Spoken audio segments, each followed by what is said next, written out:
First టీవీలో వచ్చింది, అది సక్సెస్ అయిపోయిన తర్వాత సరే మంచి ఛానల్, లోకల్ ఛానల్ నుంచి ఒక శాటిలైట్ ఛానల్కి వచ్చిండ్రు. అందులో అసలు ఇక అమ్మాయిల ఫాలోయింగ్, ఫ్యామిలీ ఫాలోయింగ్ మీరు అన్నట్టుగా మొత్తం వచ్చింది. దాని తర్వాత కొంచెం గ్యాప్. ఆ గ్యాప్ ఎందుకు వచ్చింది? అంటే గ్యాప్ అంటే మీరు ఆట తర్వాత అడుగుతున్నారా, ఆటకు ముందు అడుగుతున్నారు? ఆటకు ముందు. అది గ్యాప్ కాదు. యాక్చువల్లీ ఆదిత్య అనేది ప్రతిరోజు ఒక live show, 1 hour live show, 8 to 9 correct.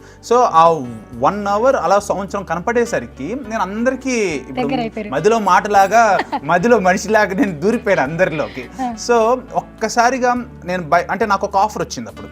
అంటే నా డ్రీమ్ వచ్చేసి నేను యాంకర్ అవ్వాలని కాదు, డైరెక్టర్ అవ్వాలనే యాంకర్ని అయ్యాను నేను యాక్చువల్లీ.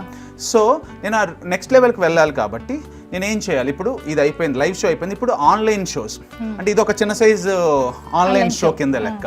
సో అలాగా ఒక ఆన్లైన్ షో చేయాలని టైంలో నాకు జీ తెలుగు నుంచి ఒక ఆఫర్, మాయాబజార్ మాయాబజార్ యాంకర్ గా ఒక ఆఫర్ వచ్చింది. క్రేజ్ అనేది ఈ రోజు ఉంది, లేకపోతే ఇంకో 2-3 సంవత్సరాలు ఉంటుంది. దాని తర్వాత ఇంకొకరు వస్తారు, ఇంకొకరు నాకన్నా బాగా మాట్లాడతారు, నాది అంతే ఏజ్ తో పాటు అట్లా వెళ్ళిపోతాను. సో పాత నీరు కొత్త నీరు డైరెక్టర్ కరెక్ట్. అందుకని నేను ఆ షిఫ్ట్ అవటం వల్ల అక్కడ వారానికి ఒక్కరోజే కదా, అందులో కొత్త ఛానల్ కదా, ఆ వర్క్ చేస్తున్నప్పుడు మీకు నేను దూరమైన ఫీలింగ్ అంతే.